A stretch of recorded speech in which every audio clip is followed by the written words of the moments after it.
udah kenalan ya, nama kakak siapa? Oke, di sini kakak akan memberikan materi atau menjelaskan ya tentang teks berita. Udah pernah mendengar berita? Sudah? Di mana? Lalu di mana lagi? HP. Di koran. Lagi ada lagi? TikTok, ya boleh TikTok. Di Instagram banyak ya? Oh, jadi teks berita ini adalah laporan tertulis yang berisi tentang peristiwa nyata yang disusun berdasarkan fakta. Biasanya kita bisa menemui teks berita ini di koran, di televisi, di radio, betul. Lalu di Instagram, di TikTok itu masuknya ke dalam media sosial. Lalu apa sih tujuan teks berita? Ada yang tahu?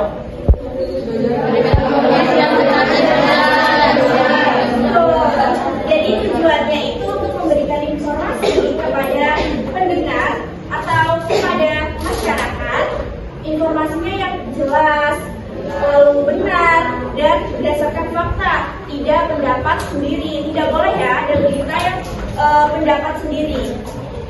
Lalu ini ada struktur teks berita. Ada 3 strukturnya. Yang pertama itu kepala berita. Biasanya kepala berita ini di bagian awal berita yang memuat banyak informasi penting, yaitu berisi tentang apa, di mana, kapan, dan siapa.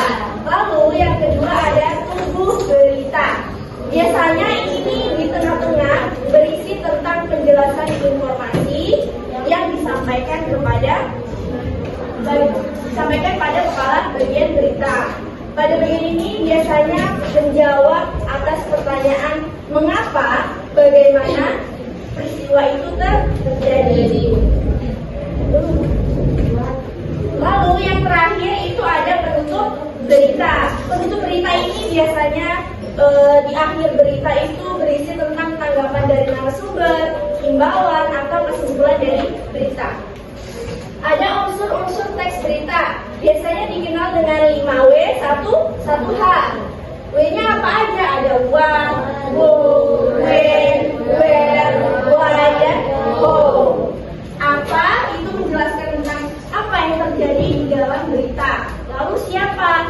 Siapa yang menjelaskan atau siapa saja sih yang terlibat di dalam berita tersebut. Lalu kapan? Kapan ini menjelaskan waktu terjadinya berita.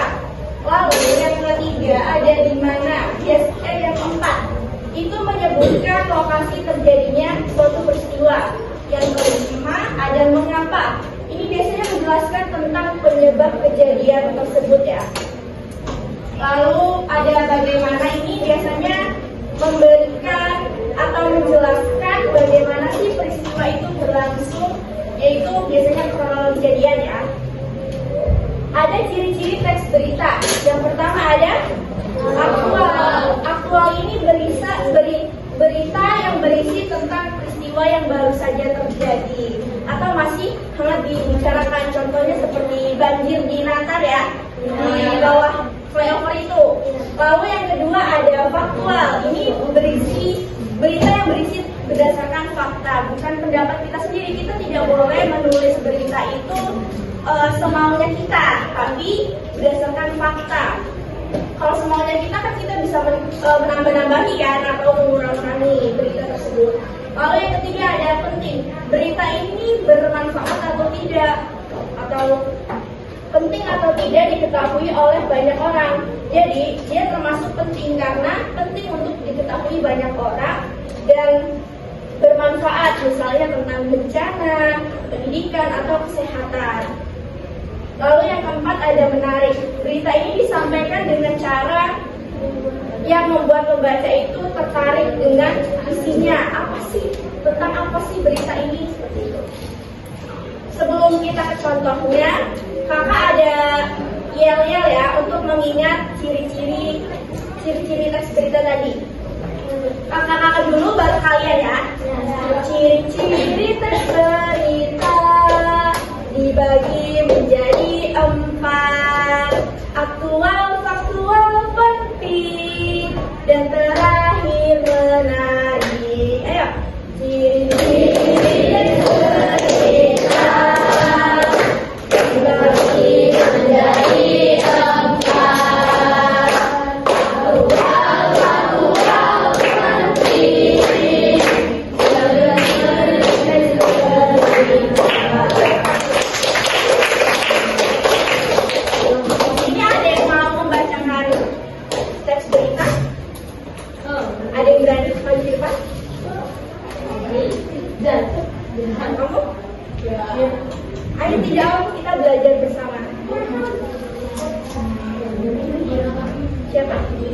Mira?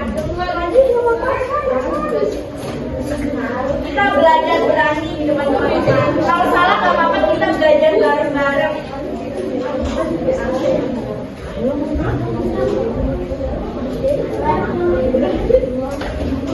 Ayo, ada yang berani?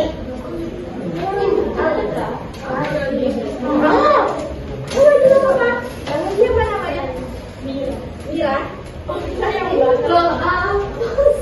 Oke, kalau tidak ada, ini ada contoh teks berita, yaitu banjir rendam 53 rumah di seluruh desa Nata, Kecamatan Nata. Ini ada kepala desa, itu awalnya ya, biasanya pengenalan.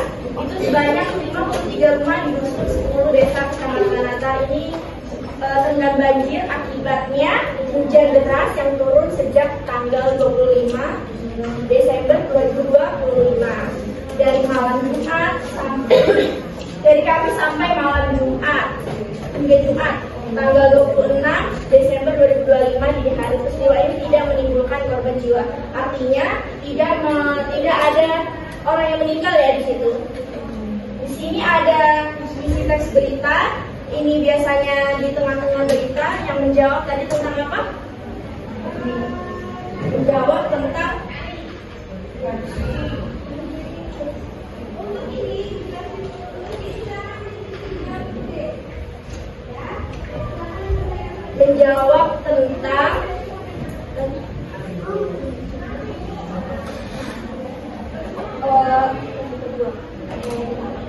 tadi menjawab tentang apa sih, mengapa ya?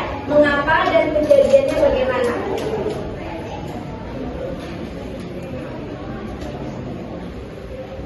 Dan ini yang terakhir itu penutup berita yang berisi tentang himbauan dan narasumber. Di sini ada sumbernya dari BPBD Lampung Selatan. Dan ini ada himbauan dari Badan Penanggulangan Bencana Daerah Lampung Selatan. Ini mengimbau warga itu tetap waspada, menjaga kebersihan saluran air. Jadi di sini menghimbau untuk tidak membuang sampah sembarangan ya, di sungai atau di selokan seperti itu. Ada yang mau bertanya? Ada yang mau bertanya? Cukup ya? Itu aja dari kakak. Semoga materi ini bermanfaat. Jadi udah kasih contoh lagi ya. Orang pertama itu Kak Ernisa, orang kedua itu Kak Marisa, orang ketiga itu siapa itu? Ingat,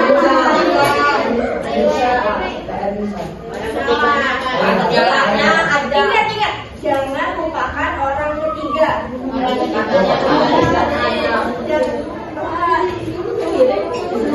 Jangan lupakan orang ketiga. Ya, jangan lupakan orang ketiga. Kamu namanya siapa? Keisha. Kamu?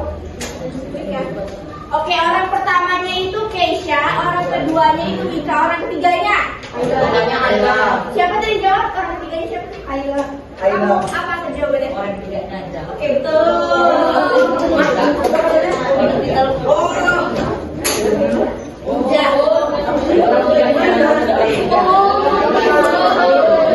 Udah maksud ya?